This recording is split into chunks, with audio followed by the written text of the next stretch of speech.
Quels sont les 4 points faibles de la victime du pervers narcissique? Bonjour à vous, ici Fabien Arnoux, votre coach pour vous libérer d'une relation toxique avec un pervers narcissique. Mais avant d'aller plus loin, si vous n'êtes toujours pas abonné à cette chaîne YouTube, c'est le moment maintenant de cliquer sur s'abonner, sur la petite cloche juste à côté pour être tenu au courant de mes prochaines vidéos concernant les stratégies les plus efficaces pour vous libérer de ce type de relation hautement toxique et également pour intégrer une communauté qui s'agrandit chaque jour un peu plus de personnes qui se libèrent de ce type de relation hautement toxique. Voyons tout de suite quel est le premier point faible. Le premier point faible, c'est la difficulté dans les relations intimes de mettre des limites à l'autre. Cette difficulté est souvent présente, c'est cette difficulté à dire stop, cette difficulté à mettre des barrières, cette difficulté finalement à aujourd'hui savoir ce qui est acceptable et ce qui ne l'est pas, ce qui est tolérable et ce qui ne l'est pas. Cette frontière-là entre la victime et son bourreau, pour la victime, est souvent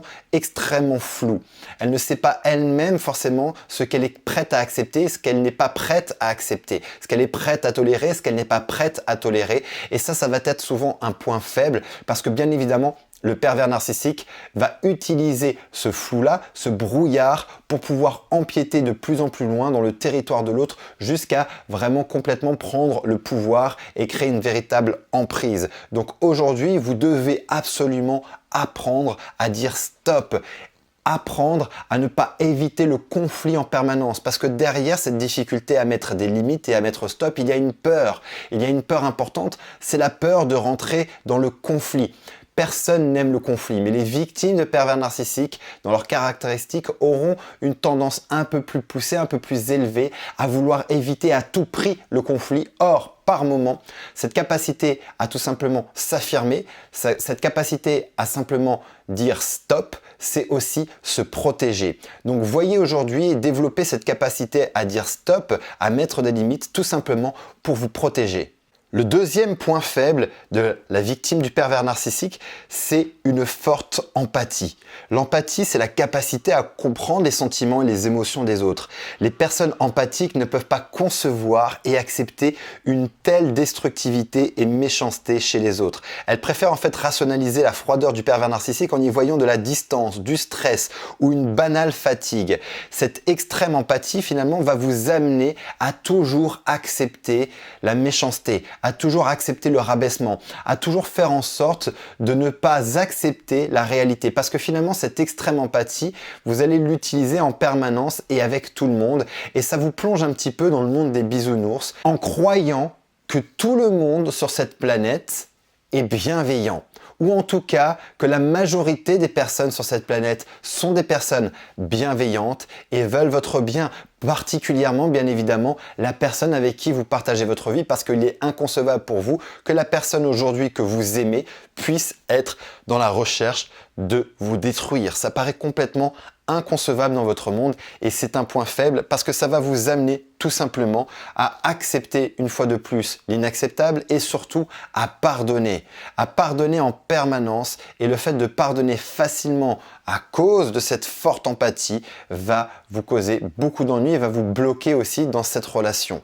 Le troisième point faible, ça va être le syndrome du sauveur ou le syndrome de l'infirmière. C'est-à-dire que vous avez souvent cette envie de sauver l'autre. Et d'ailleurs, ce qui vous a souvent séduite dans la relation avec le pervers narcissique, au début aussi de cette relation, c'est le côté peut-être difficile de son enfance. C'est l'histoire du pervers narcissique, dans ce qu'il a vécu, peut-être dans la relation avec ses parents, peut-être qu'il a vécu de grandes difficultés, peut-être qu'il a été maltraité.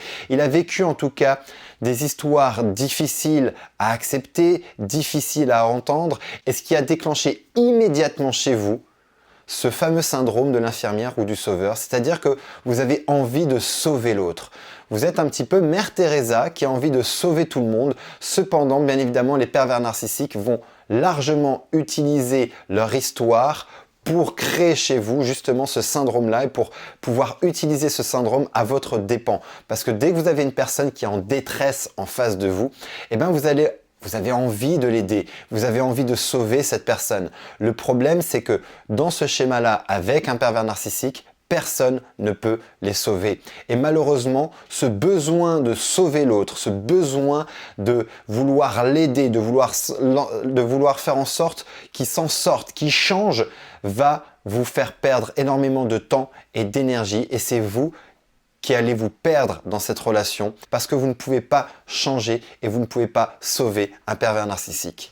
Et le quatrième point faible, c'est une certaine naïveté. C'est la naïveté de croire que l'homme que vous avez devant vous, qui aujourd'hui cause les plus grandes souffrances de votre vie, va redevenir le prince charmant que vous avez connu au début de cette relation. Ce n'est pas possible parce que la personne que vous avez en face de vous, c'est la vraie personne. C'est la personne qui vous fait souffrir, la personne qui cherche à vous détruire, la personne qui fait des silences radio, la personne qui vous humilie, la personne qui vous fait vivre les montagnes russes émotionnelles, la personne qui vous culpabilise en permanence, la personne qui crée du doute en permanence sur vous et qui vous remet en question et qui vous fait passer pour folle. C'est cette personne qui est sa vraie personnalité. Le prince charmant, c'était du fake. Le prince charmant, c'était un masque. Le prince charmant, c'était une comédie, tout simplement pour créer l'emprise, pour faire en sorte que vous tombiez amoureuse et que vous vous engagiez dans la relation. Mais à partir d'aujourd'hui, la personne avec qui vous vivez au quotidien et qui vous fait souffrir, c'est cette personne que vous allez devoir subir au quotidien et pour le reste de votre vie si vous restez avec cet individu. Vous devez donc aujourd'hui mettre une croix sur l'idée qu'il changera et qu'il va redevenir le prince charmant parce qu'il n'a jamais été un prince charmant. Le début de cette relation-là était une manœuvre et une stratégie pour vous avoir. Donc, mettez une croix là-dessus et sortez de cette naïveté qui va pouvoir à un moment donné redevenir ce prince charmant. Je refais un récapitulatif des 4 points faibles de la victime du pervers narcissique. Le premier point que nous avons vu, c'est cette difficulté à mettre des limites, à dire stop par souci d'éviter le conflit. Le deuxième point, c'est une forte empathie. Le troisième point, c'est le syndrome du sauveur ou le syndrome de l'infirmière. Et le quatrième point, le dernier que nous venons de voir, c'est une certaine naïveté. Je vous invite maintenant à commenter cet audio, à me rajouter la liste peut-être aujourd'hui des points faibles que vous avez décelés dans votre relation avec un pervers narcissique afin que je puisse traiter ces points la prochaine fois dans une prochaine vidéo ou une prochaine audio. Si vous avez des questions aussi, n'hésitez pas à me les mettre dans les commentaires. Ça me permettra de vous y répondre directement dans une vidéo ou directement dans les commentaires. Et si vous avez aimé cette vidéo, je vous rappelle, mettez-moi un pouce. N'hésitez pas à faire partager cette vidéo à un maximum de personnes, à des personnes qui ont besoin d'entendre cette information.